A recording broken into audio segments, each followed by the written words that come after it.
You heard our conversation yesterday, right? My eldest son and his wife are coming back home for the birth of their child. So I need you to move your stuff out to the yard. Excuse me? You can't have kids anyway. You don't help with my son's work, so the least you could do is make some room. But I'm paying $20,000 in rent. This is getting too tiring to deal with. I live with my mother-in-law, but now she wants me out of the house because my brother-in-law and his wife are returning. My mother-in-law, brother-in-law, his wife, and my husband. This house is full of problems. I've been trying to keep things running smoothly, but it's becoming a hassle to think about it all. I'm done thinking. Okay, I'll leave, but I can't just put my belongings in the yard. I'll come back later to pick them up. You're leaving? Thank you, that's a big help, my mother-in-law said, ignoring my pleas. I started packing my things and left the house. 7 seconds after stepping out the door, I took out my phone and called a junk removal service. Once I stopped thinking, no one could stop my actions. I'm Rachel, a 43-year-old consultant. My husband, Eric, is also 43 and runs 4 restaurants. We're both 43, and people often assume we've been married a long time and have a kid or two, but we're actually newlyweds.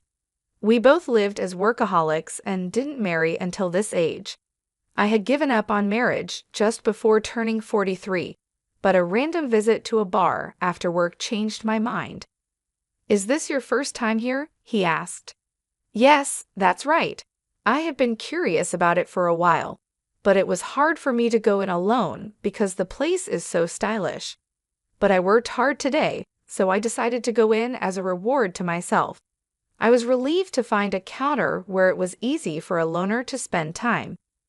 We have many women who come alone, so feel free to visit anytime. My husband Eric chatted with me with a smile.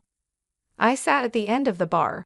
I knew he was just trying to attract a new customer, but for someone like me who had no friends to eat with at this age, even this kind of service felt nice. Feeling comfortable in Eric's restaurant, I started visiting often. I always sat at the end of the bar, and it became normal for Eric to chat with me while I ate. What does an IT consultant do? He asked. I introduce it to companies and do strategic planning. I've worked with restaurants too. Once I suggested a tablet-based ordering system to reduce labor costs and improve efficiency. Oh, the system that's become common? How much does that cost? For a place like this, it would cost about this much, I said, punching numbers into my phone calculator and showing him the screen. No way, that's too much for a small business like mine. Eric shook his head and hands vigorously. Eric was curious and always eager to learn from our conversations.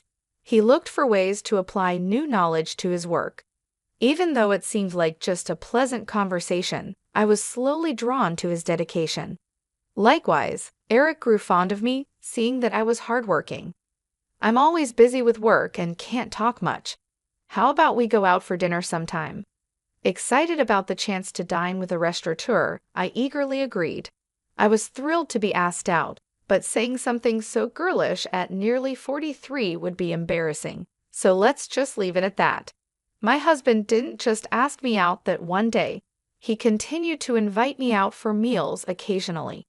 It's natural for adult men and women who frequently dine together to develop a romantic relationship. We started dating, and 3 years later, as we both turned 43, we decided to get married. Feeling shy about being a bride at 43, I asked my husband to skip the wedding ceremony. We just took some photos of us dressed up.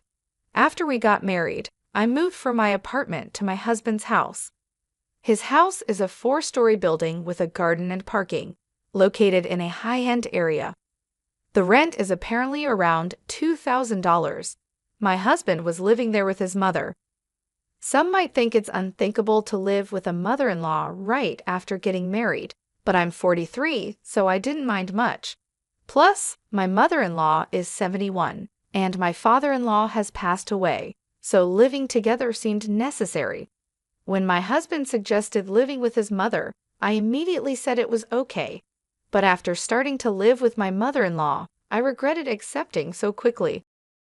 When I moved into my husband's house, besides the bedroom for us, I even got a nice office room for myself. His house seemed too big for just 2 people, with many spare rooms. Once I settled in, I asked my husband, "Why do we need such a big house just for you and your mother?" He replied, "I have a brother 4 years older than me. He left home after college, and we've mostly lost touch. He hasn't been home at all, and it's been a few years since I've heard from him. He's been moving from job to job and place to place. He's the kind of man who might get into trouble and come back to me and Mom. So we decided to rent a bigger house. I think it's a little too big, but now that I'm married and you moved in, I guess it all worked out." While unboxing my books and arranging them on the shelf, my husband talked about his brother Stephen with a smile. "It seems Stephen is aimlessly hopping from job to job, but my husband doesn't think badly of him. Don't talk about that kid. What if he really comes back?" My mother-in-law appeared at the doorway of what would be my office, seemingly checking on us. It appears she doesn't have a good opinion of him, unlike my husband. It's understandable for a mother to be cold towards an eldest son who shirks his responsibilities. However, I'm worried that my husband and my mother-in-law might clash over his brother someday. Also, I'm not too fond of you either, Mom. Come on, we're going to live together now, so stop saying things like that. I'm not saying you should leave. I just need to make things clear from the start, my mother-in-law said as she walked away, her slippers making a padding sound. "I'm sorry, I'll talk to her," my husband said. "It's okay. I got a similar talk when we met for the wedding. I'll build a relationship with your mother as we live together," I replied, taking a book from my husband's paused hands and placing it on the shelf. "It seems she doesn't like my age. I'm 43, so it's not impossible to have children, but I guess it's a challenging thought. Also, Eric's elder brother Stephen is not married and has no children, so there's a high chance that my mother-in-law won't get to see her grandchildren. That's why she's disappointed and wishes Eric had married someone younger. To her, Stephen, who doesn't fulfill his role as the eldest son, and I, who can't fulfill my role as a wife in her eyes, are probably the same. I understand her feelings, but I can't change my age." Once the move was finished and our married life began, my mother-in-law's coldness towards me became clear. She ignored me when I spoke and tried to avoid me. It's a bit lonely, but since there's no harassment or physical violence, I guess it's okay for now. I could build a relationship with her over time. My bigger concern is Eric. "Are you okay with your work?" I asked. "No, it's pretty bad. I need to take action soon, but it's tough to arrange the finances," Eric said, sitting at the dining table with his head in his hands. I stopped doing the dishes and sat down in front of him to listen. "These are tough times. Prices are soaring, expenses are climbing, and customers are tightening their wallets. There's no end in sight. If this keeps up, I might have to close another one of our stores," he continued. About a year into our marriage, the situation at Eric's restaurants worsened. One of the 4 stores had already closed, and it seemed another might have to shut down too. Seeing Eric's troubled face made me feel distressed, but my mother-in-law seemed unaffected by these troubles. "You're Eric's wife, but you don't help out at the store. You just do your own job. Can you really say you're fulfilling your role as a wife?" My mother-in-law overheard our conversation and hurled insults at me from her seat on the sofa. I wondered what she was thinking, but she has her own perspective. Eric has been running his own restaurant for nearly 12 years, overcoming various challenges. I believe he'll pull through this time too. You, his wife, shouldn't be making that face. Are you trying to feed into his anxiety and make him fail? "What a terrible wife," she shouted again from the living room to the dining room. Her words were filled with spite and venom. I knew she wasn't just trying to fire me up, but she wasn't entirely wrong. I took her words positively and decided to support Eric to the fullest, smiling reassuringly at my anxious husband. A year later, just as she said, Eric managed to turn the situation around and avoided closing the second store. See, I told you. A stupid wife who can't even trust her husband. Don't drag Eric down, she said. As a side effect, my mother-in-law, who had previously ignored me, started lashing out at me without reservation. The relationship with her might seem to have worsened, but since Eric's business is doing well, I'll consider it a break-even situation. I thought things were balancing out, but it turned out worse for me. Eric, having stabilized the business and with a bit more money, seemed to get carried away, and I heard rumors about his affair. What is he thinking? If there's extra money, there are surely better ways to spend it. Also, it's strange how bad situations tend to pile up. Having seen Eric's business revenue drop, I know this all too well, but I never thought it would happen to me. Eric, Stephen called. His girlfriend is pregnant. That's great news. She's a 33-year-old who worked at the same bar as Eric. They asked something. What? You're being so formal all of a sudden. Stephen is a freelancer, and so is his pregnant girlfriend. With a baby on the way, they're struggling. They asked if they could move into this house and if they could work at your restaurant. I was thinking about how to confront Eric about the affair when my mother-in-law came into the living room and started talking to him. The conversation was about Stephen, whom I've never met, and I was completely left out as they continued talking. It was a strange scene. She used to dislike Stephen for not fulfilling his role as the eldest son, yet now she was asking Eric to welcome him. The reason was simple: the grandchild. She had given up hope of seeing a grandchild, but now saw an opportunity and completely changed her stance. She was even planning to offer them a home and jobs. Eric, who never thought badly of Stephen, had rented this big house for such a time, but the situation has changed, and now I'm here. Isn't it odd to have Stephen and his family move in? I looked at Eric in the living room from the dining area. He was looking back at me with a clearly troubled expression. Come on, it's a good thing. Stephen is in trouble, and you, Eric, have the means to help him. Ah, okay, I got it. Eric sighed, unable to say no to his mother. I had hoped he would stand up to her, but it seems it was just wishful thinking. He kept glancing at me, probably worried about my reaction. The worsening relationship with my mother-in-law, Eric's affair, now living with Stephen and his family, the problems just keep piling up. Overwhelmed and not knowing where to start, I decided to abandon thinking for today and just go to sleep. The next day was a holiday, and probably due to extreme mental fatigue. I slept in until late morning. Eric was at work, so it was just my mother-in-law and me at home. Dreading what she might say about my sleeping in, I reluctantly headed to the living room. You sure slept in. Must be nice to have such leisure, she said. Bracing myself for her usual nagging about not fulfilling my duties as a wife, I tensed up, ready for her words. However, what she said was much worse than I expected. You heard Eric and me talking yesterday, right? Stephen and his wife are coming back for a maternity leave visit, so move your stuff out to the yard. Excuse me, was I still groggy from sleep? Did she really mean I should live in the yard, or was she telling me to leave the house? You can't have kids anyway, and you don't help with Eric's work, so you should at least make room for Stephen and his family. We have 2 spare rooms left, so if you leave and your office is free, we can have a bedroom and a nursery for Stephen's family and a storage room for their stuff. Don't you think the room count and usage are just perfect? It seemed she was indeed telling me to leave. A storage room for Stephen's family. I'm being kicked out to make room for something that doesn't even seem necessary. Originally, I was allowed to use the office because there were spare rooms.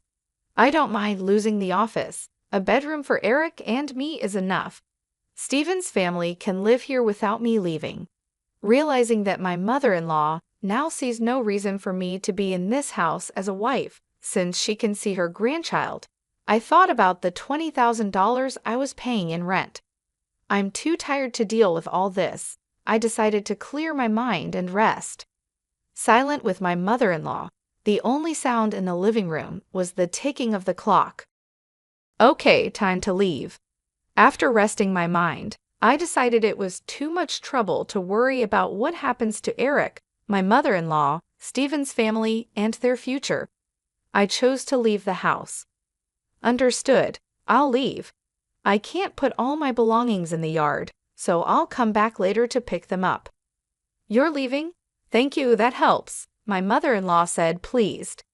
Ignoring her, I started packing my things and left the house. 7 seconds after stepping out the door, I took out my phone and called a junk removal service. My decision made after stopping my overthinking couldn't be stopped by anyone. Let them all regret this choice later. I left the house. I decided to stay at a hotel for a while. I had called the junk removal service, but they needed some time to prepare. This worked out since I wanted some time too. 3 weeks after leaving, I rented an apartment and started living alone. I haven't heard from Eric since then. He probably thinks I'll come back eventually. The thought of Eric taking the current situation lightly infuriates me. However, today is the day after his restaurant's day off. I expect a call from Eric when he visits the restaurant for lunch prep. Hey, what's going on here? The restaurant is completely empty, just as I thought, Eric called. I could explain over the phone, but it would be more efficient if your mom was there too. I'm heading to the house now. Can you come back? You can't open the restaurant anyway, right? I couldn't help but laugh before hanging up, amused by Eric's reaction.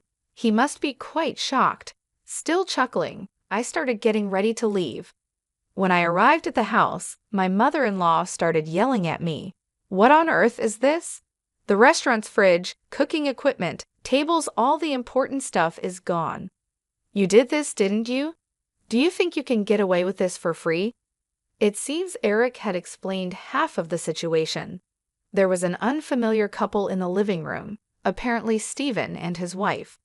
They looked confused and anxious, not fully grasping the situation and my mother-in-law's extreme anger. Why would you do such a thing? The restaurant can't operate now, my mother-in-law screamed. It's my restaurant, so there shouldn't be a problem with me starting the closing process or having the items I bought disposed of by a junk removal service, right? I replied. Huh? Your restaurant? What are you talking about? My mother-in-law asked. Why don't you explain, Eric? You haven't told your mom, have you?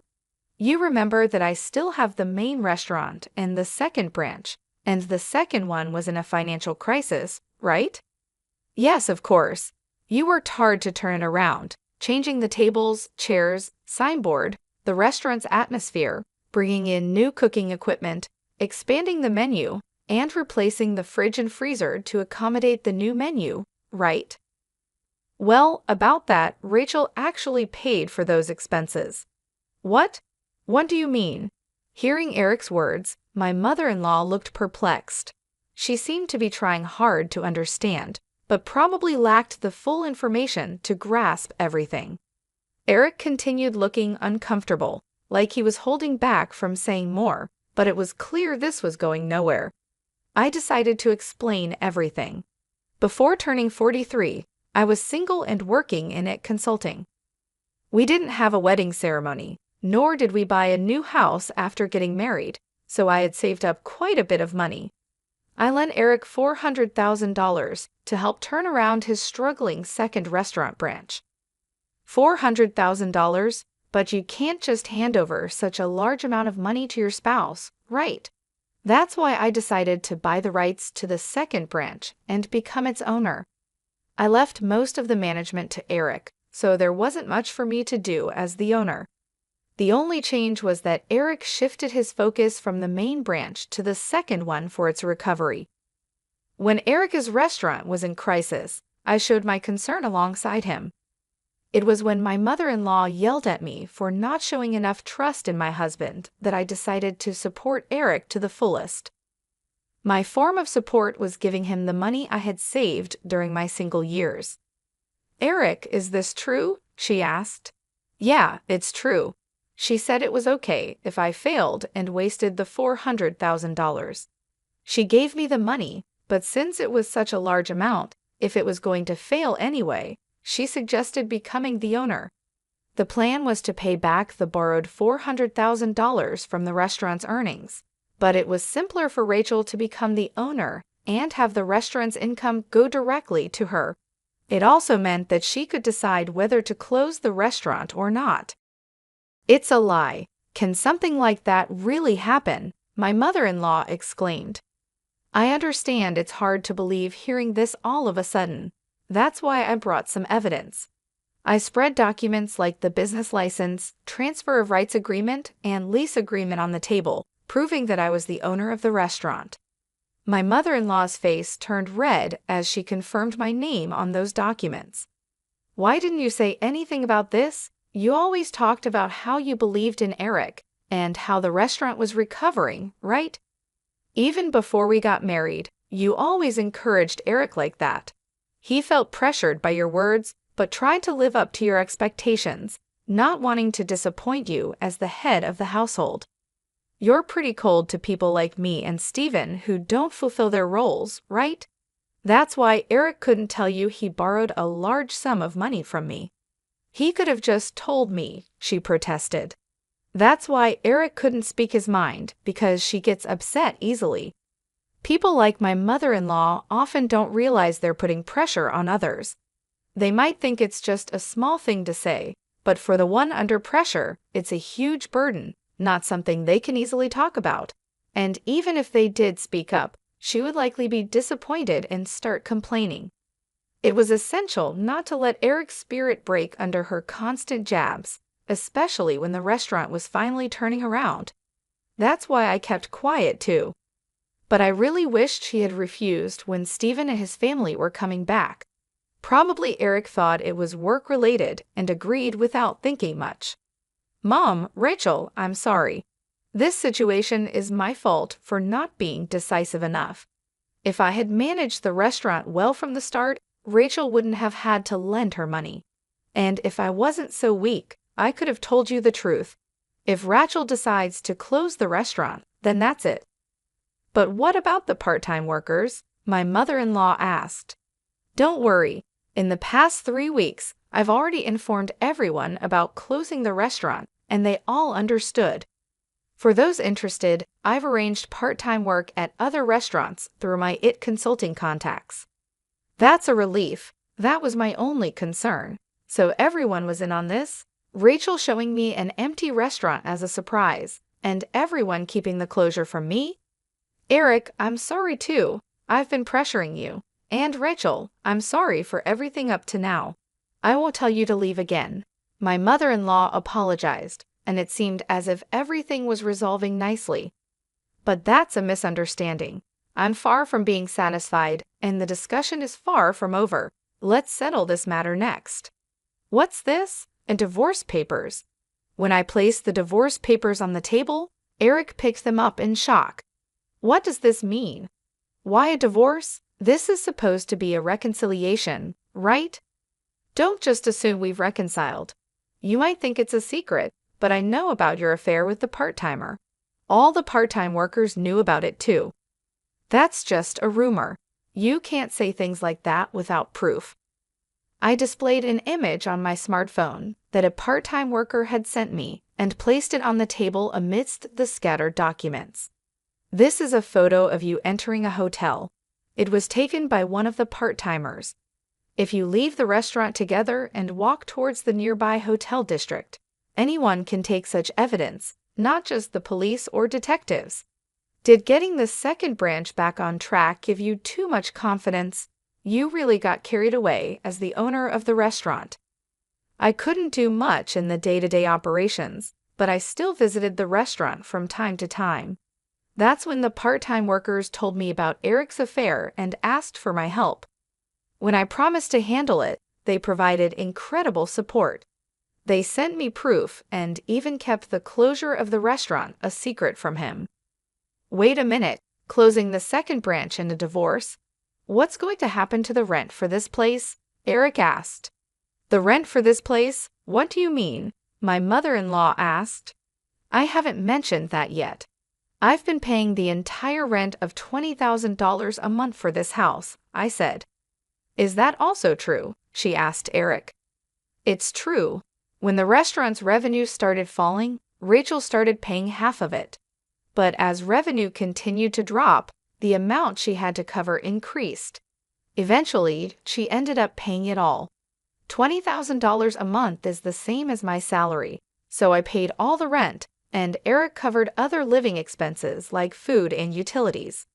So if Eric gets divorced and only has the main restaurant left, obviously living here won't be an option anymore. Eric and my mother-in-law seemed deflated after hearing my words. They slumped as if they had exhausted themselves in a boxing match. Stephen and his wife, now somewhat understanding the situation, hesitantly joined the conversation. What does that mean? We came back here and can't live here? Stephen asked. Wait, Stephen, this is different from what we heard. We thought everything would be fine once we got back home, his wife said. Sorry, Stephen. Right now, I don't have the means to help you with a restaurant or a house. Come on, do something. We're having a baby. At least give me a job. We have enough part-timers. In fact, we need to cut down on staff costs. Eric will work hard, so just wait a bit longer. That's what I'm talking about. Stop saying things like that. Hey, what about my house and job now? Stephen shouted. Eric, my mother-in-law, and Stephen started arguing about their future lives. Stephen's wife, whose name I still didn't know, looked uncomfortably out of place. I had delivered the news about the restaurant's closure and the divorce, so my business here was done. I was tired of constantly trying to smooth things over with Eric and his family, and I refused to live with Stephen and his wife. I didn't care what happened to this house next. They could discuss it amongst themselves. I left the house amidst their shouting. After that, having evidence of the affair, I was able to divorce Eric smoothly. I could have demanded alimony for the affair, but I had a job and didn't need the money. I wanted as little to do with my ex-husband and his family as possible, so I didn't ask for any compensation after our divorce. My ex-husband, Eric, couldn't afford the rent and had to leave the house with his whole family. Financially and emotionally strained, Eric, who had been taking care of his mother, argued that it was actually Stephen's responsibility as the eldest son. But Stephen, who came back without any money, couldn't take care of her. This led to an ugly fight between the brothers about who should take care of their mother. In the end, with no income, Eric had to take her in, but this fight ruined the relationship between the brothers.